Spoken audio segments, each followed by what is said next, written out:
Hey, everybody, welcome to this season of the Scalable Expert Podcast. I am thrilled that you're here.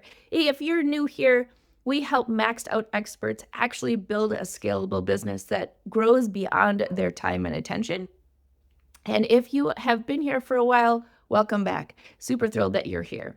Hey, in this season, I'm going to talk a lot about the insights that I've gained while writing the Scalable Expert book. And so you're going to hear a lot of sort of that journey of each of the sort of sections or steps of the book and how somebody goes from being a maxed out expert to a scalable expert as they grow and scale their business.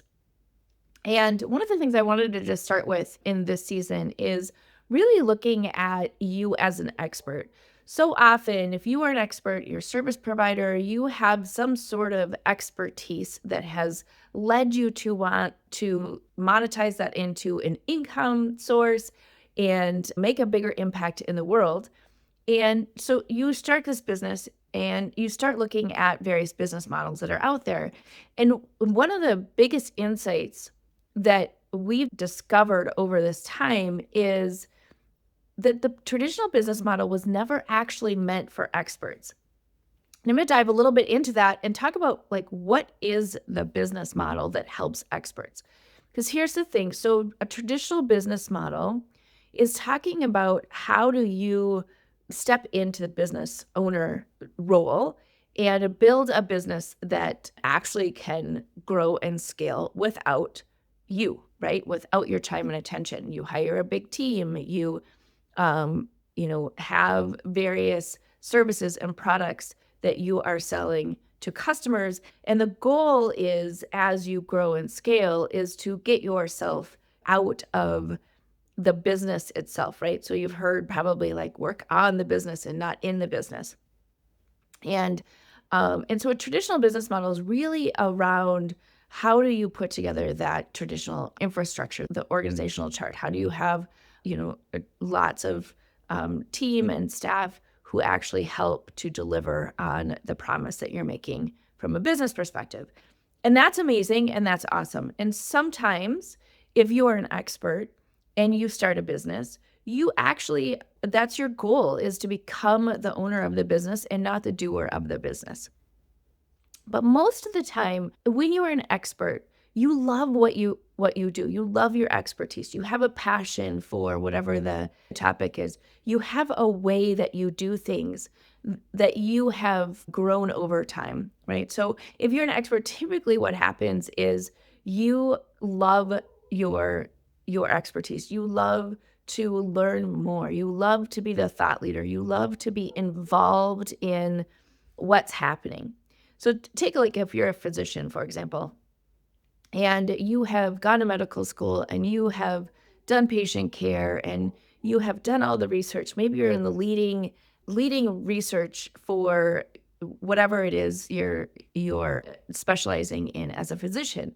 When you start a business around that, right? So if you are speaking or you have books or you have some sort of leadership around your expertise, when you monetize that, you have to focus on actually building infrastructure around the business, not really owning and continuing to dive into the expertise around it, right? So there's sort of this back and forth that's happening. Same thing with, being a service provider and you are providing a service for your customer. You love what you do. You love working with customers. You love keeping kind of on the forefront of what's happening in the field. And so the day that you're told, well, okay, great, now you have to let that go, hire people to do that, and then just step into the business ownership role, most experts are like, well, that's not exactly what I want to be doing, but that's what I need to do to grow and to not be burnt out because I'm trying to do all of the things. And so there's this rub that's happening for the expert business owner. And so what we tend to do is that we hire people around us to support us in the work that we're doing, right? So if you are used to working with customers and, whether it's a service, a one-on-one, whatever it is, you work with the customers and then you kind of hire people to take care of all of the behind the scenes things that are happening. And what happens with that model, and if you're in it, you know what I'm talking about, is that you are still in the middle of the business, and you have people around you, but you have to manage all those people. You have to you're still directing their work because everything is happening around you who's actually serving the customers. And that's not scalable. So you take that traditional business model and you kind of try and put yourself into it. And it took me a really long time to figure out that as a business owner, I also wanted to be the expert, right? I was super interested in what was happening. I'll never forget the day when my team, because at that time I had a large team, and they looked at me and they're like, you can't do this work because the more you do this work, the less that we can do this work. And so we need you to step back. And I was like, okay, great. So I stepped back. And then I was like, well, wait a minute. Like, I'm not doing what I love anymore, right? So the business changed.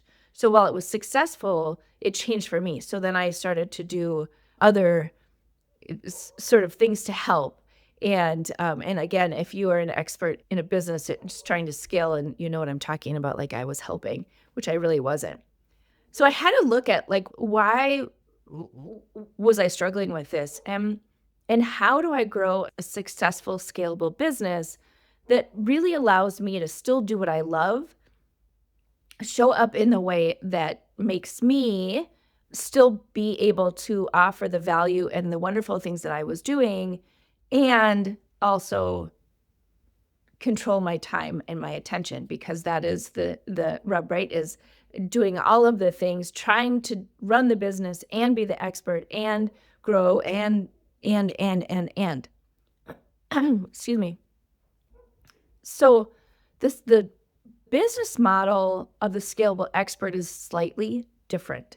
And what it is, instead of trying to grow this team that ultimately isn't going to help you make a bigger impact in income around your expertise, it helps you build the foundation of your expertise, and then you get to show up and provide value and help your customers in a way that is not driven by your time and attention.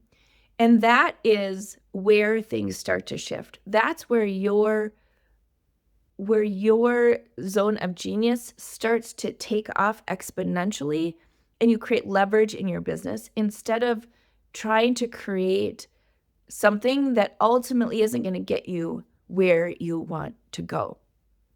So as we dive into this season of the Scalable Expert podcast, I'm going to unpack what that looks like, how you do that, and the business model that's going to help you to be successful as an expert that allows you to grow a business in a way that doesn't require your time and attention in the same way that it does today, so you don't burn out, so you don't end up in a situation where you're actually not operating in the business the way that you want to. So stay with me. Excited to share all of the different insights around the Scalable Expert brand and how we can help you get to that next place, stop being maxed out, burnt out, and really look at how do you deliver what you do best in a different way. So that is what this season is going to be about. If you are ready to really look at where are you today, how are you operating as an expert, and start to look at the shift to how you can show up differently and still control your time and attention, I would love to welcome you in to taking the Scalable Expert quiz. In the show notes or on the YouTube notes, go and look at the link to the Scalable Expert quiz. I would love for you to take that, start to get a little bit of insight as to where you are in your scalable business journey, and that will start to help you focus on the right things in this upcoming year. All right, until next time.